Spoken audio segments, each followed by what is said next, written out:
I want it now, I'm running this. You don't wanna follow me, I'm up in front of this. Hiring in the truck with the troops, trying to get it what it does. Battling and I never lose, we some motherfucking warriors.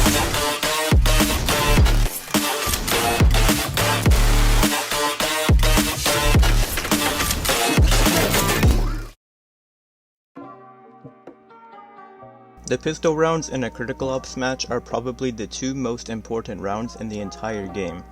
Everyone starts off with the same amount of money, and whoever wins each pistol round gets a head start at the beginning of every half. Welcome back to another episode of Critical Ops Academy with your host Mantis. In today's episode, we are going to be examining the pistol round and talking about how it should be played.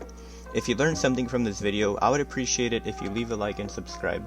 If you want to give me any feedback, please leave a comment, as I read all of them to see how I can improve this series. With that all said, let's get right into this episode. So the first thing I wanted to discuss is why the pistol round is so important. If your team wins the pistol round, you will be able to buy guns while the other team will only have pistols, and the second round should also be an easy win. The other team will likely be eco for a third round, and so you should get 3 free rounds in a row. There are some cases where your opponent will manage to win one of these ecos, but most of the time the first 3 rounds will all go in favor of the team that won the pistol round. This should help you recognize that winning both pistol rounds give you such a huge advantage, as it's basically a free 6th round head start. Now that you understand why pistol rounds are extremely important, I'm going to cover why pistol rounds are completely different from normal rounds. On normal rounds, CT players can just set up default positions with 1 to 2 people defending certain points on the map.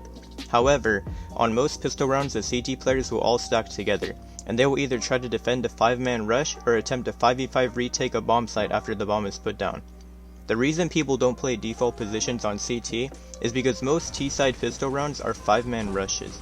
It might be much easier to defend against a full team push if you have an assault rifle or SMG, but when you only have a pistol with low damage and ammo, it's next to impossible to take out an entire push by yourself. This is why it's a good idea to stack up together for pistol round. For T-side, there are several strategies for pistol round. The most common or basic one is full team rushing one of the sites. If the other team is stacked somewhere else, you get a free bomb plant and have the advantage at winning the round. Another strategy is faking a rush just so your team can get the bomb plant.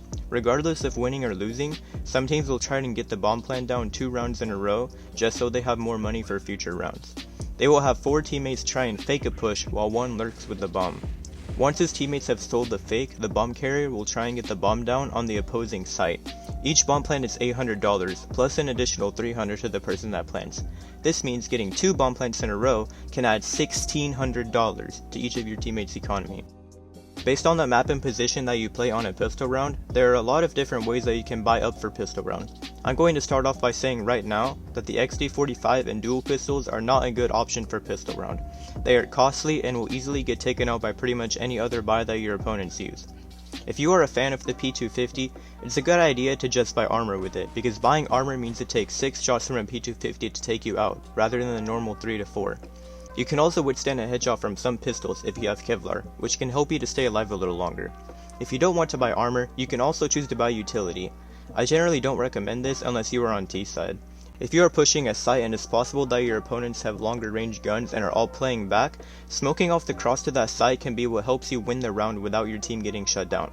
For example, I like to buy smoke whenever we push A site on grounded, because I can smoke off oil and prevent players in the back from getting easy headshots on my teammates that are crossing over to A site. If your team already has utility covered and you don't like using the P250, you can choose to buy a GSR or a revolver. The revolver is a good choice for playing passively, because you can play further back and try and do some major damage to the other team. If they have shorter range pistols, you can do a lot of damage and not really have to worry about the enemy returning fire. You can also use a GSR, which is ideal for close and medium range gunfights. One combo that a lot of people like to buy is a GSR and a flashbang. Although it costs a whopping $800, you can use this to flash your opponents and push through with the GSR. Now that you guys know a little about pistol rounds, try and work on coming up with your own strategies and methods for both T and CT side on each map. Being prepared for what to do on both pistol rounds can set up your team for a huge head start and ultimately an easy victory. If you did enjoy this episode of Critical Ops Academy, I'd greatly appreciate it if you would leave a like on the video and subscribe to my channel for more content like this. Be sure to leave your own thoughts or feedback in the comment section down below. Thank you so much for watching this episode of Critical Ops Academy, and I'll see you guys in the next video.